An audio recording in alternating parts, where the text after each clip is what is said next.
اليوم ماذا بيا ندردشوا شويه على الشيء اللي راه صاير في البلاد، بالاخص هذه اعاده الهيكله والتنظيم تاع وزاره الدفاع وتاع الدي ار اس.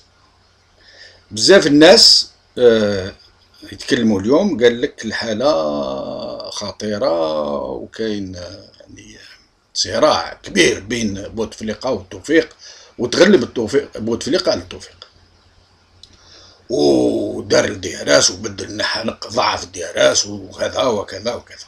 بون الملاحظه الاولى اللي نديرها انا شخصيا هي انه الصحفيين الجزائريين ظهروا لنا هذا الخطره الفراغ التام نتاعهم، الفراغ الكامل. يعني انا واحد من الناس، انا صحفي فرانشمون انا حشمت في بلاصتهم، يعني فرانشمون يعني aucune analyse sérieuse, aucune information sérieuse. يعني ظهروا لنا باللي فريمون لما يعودوا كاين حوادث كبار كيما هاك من هذا النوع هذا ضربين النح موالفين يكتبوا سو لا ديكتي ويكتبوا بارابور aux informations اللي يعطيوهم، ما يعرفوش باللي سي سو جونغ d'information ça va se chercher, ça s'analyse, ça se recoupe, ça se لا واحد القراءات داروهم. يعني كاين حتى اللي il regrette، كاين حتى اللي قال اتونسيون هذا الشيء خطير على الوطن وهذا الشيء خطير على البلاد،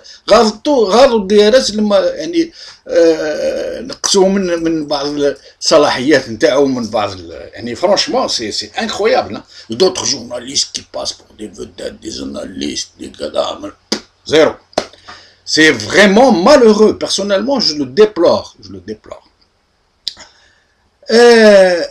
واش نقدروا نلاحظوا؟ يعني انا ما عنديش معلومات باش نتفاهموا، ما عنديش معلومات، واحد ما خبرني، واحد ما عيط لي، واحد ما قال لي، وحدين ندروش مع راسي، ندروش مع راسي. je spécule en l'absence d'informations sérieuses, en l'absence de possibilité de mener une véritable investigation. Rien ne m'empêche de spéculer, de recouper des événements, d'essayer de comprendre.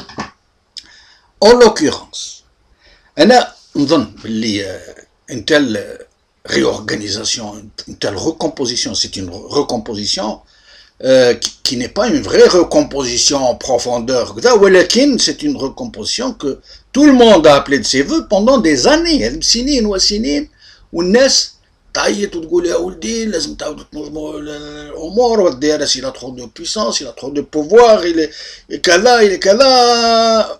Donc مهما كان aussi relatif que soient ces changements, ils sont notables, ils sont majeurs.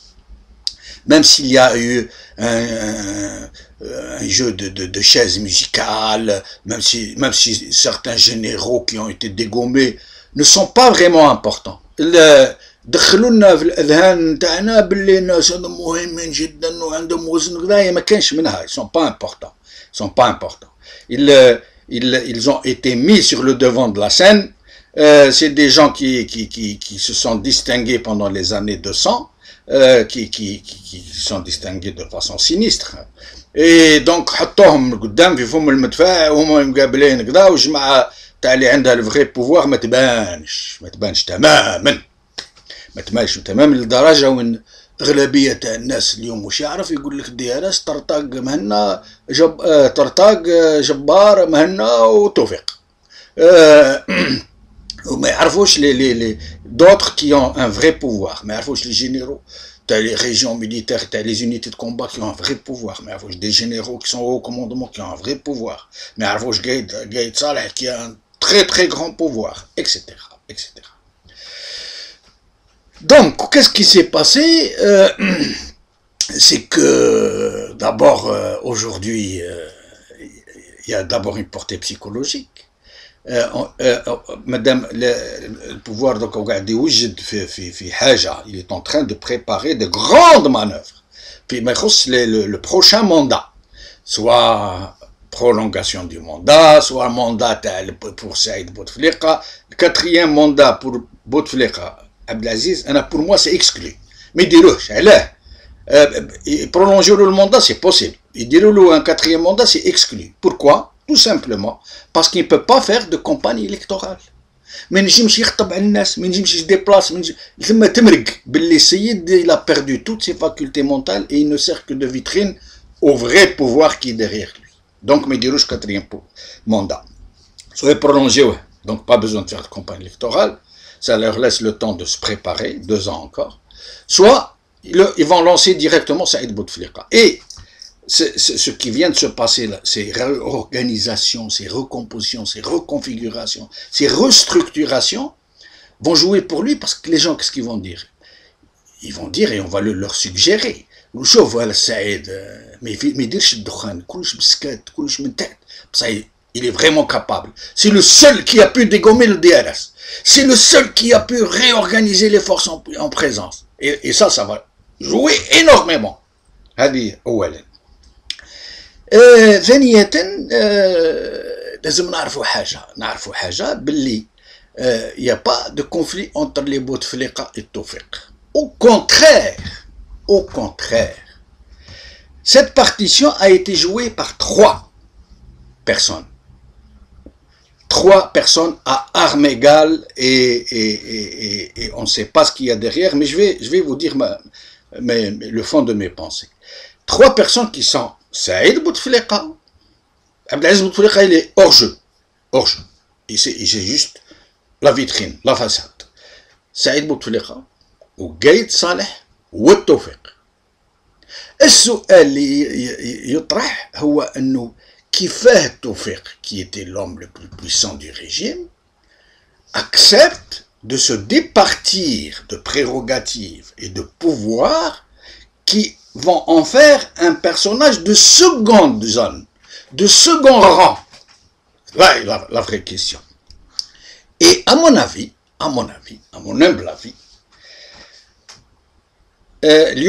l'homme le plus puissant, celui qui dispose du vrai pouvoir sur l'armée, sur les services, surtout, y compris de manière indirecte, sur la DGSN, dont personne ne parle, qui a été affaibli d'une façon très très subtile ces derniers temps, qui a été affaibli au profit des forces qui sont montées, les 2 forces principales, Gaïd Saleh ou Saïd Bouteflika.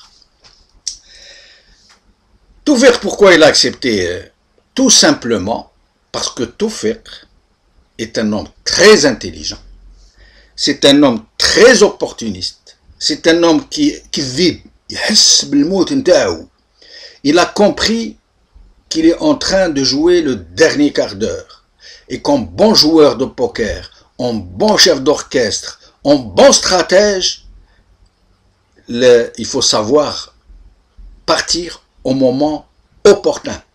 Si on dépasse la limite prescrite par les événements, par la conjoncture, par les circonstances, on peut tout perdre. Tout perdre.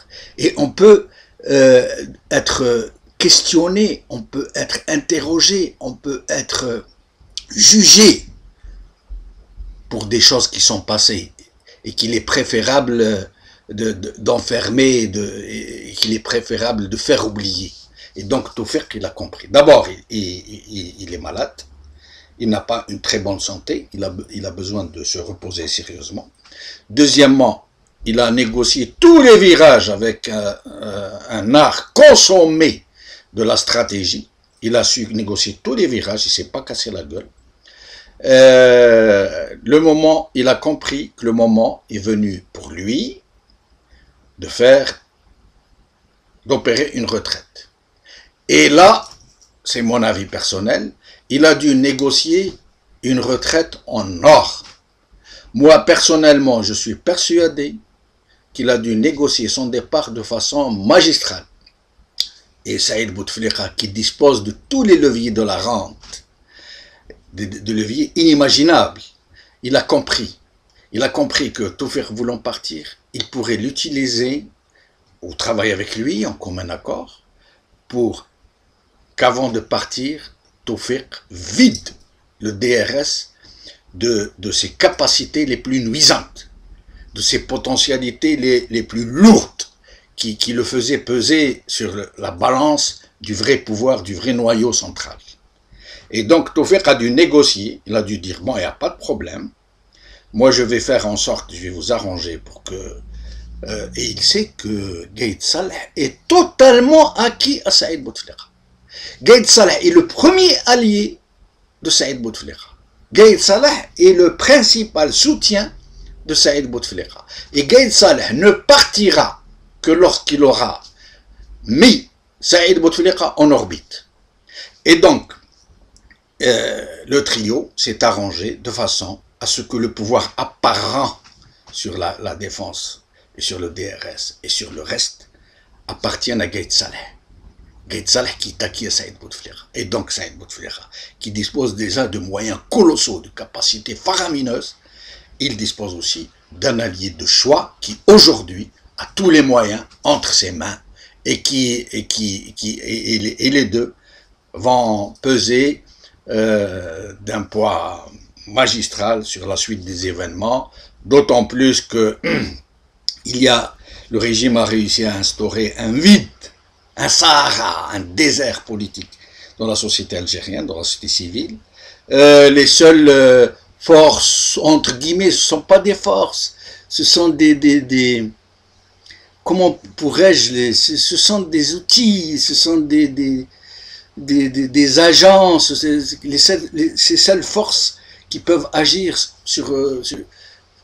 elles ne peuvent pas agir, elles sont là, on leur claquera des mains elles diront toutes présent, la FLN, l'RND, Louis Ahnoun, les autres partis à gauche à droite, ceux qui aujourd'hui, qui Hamas, l'MSP, commencent à donner des signes d'indépendance et de vraie opposition, ils pèsent pas lourd. D'autres partis qui sont très actifs, très dynamiques, qui peuvent réellement demain mobiliser, ils ne pourront le faire que dans plusieurs années. Ça veut dire, dans l'immédiat, ils ne pourront rien faire. Et en bons politiciens, ils vont choisir la voie qui est la plus opportune pour eux. Ça veut dire, à partir du moment où ils vont voir qu'ils ne vont rien pouvoir faire, ils vont rejoindre le train de tout le monde, certainement, d'une façon ou d'une autre. Ou du moins, ils s'arrangeront pour ne pas gêner ce qui va être programmé. Donc, c'est du cousu humain. Ce qui s'est passé, c'est du cousu humain. Et je suis sûr et certain que Tawfiq ne va pas tarder à partir à la retraite, une retraite dorée. Il a dû négocier quelque chose de colossal pour partir. Gaïd Salah donc aura toutes les rênes entre ses mains, tous les moyens, tous les boutons. Saïd Bouteflika est prêt.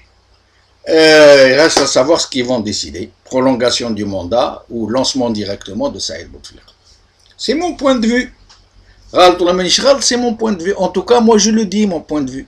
Je ne suis pas comme certains de mes confrères journalistes qui fonctionnent soit soit il dit n'importe quoi, soit il a peur pour ses abattis. Il dit que DRS qui est protégé, qu'est-ce qui va m'arriver? Petit minable, il ne sait pas que lui il compte pour rien. Il n'a aucun poids de toute façon. Assalamu alaikum.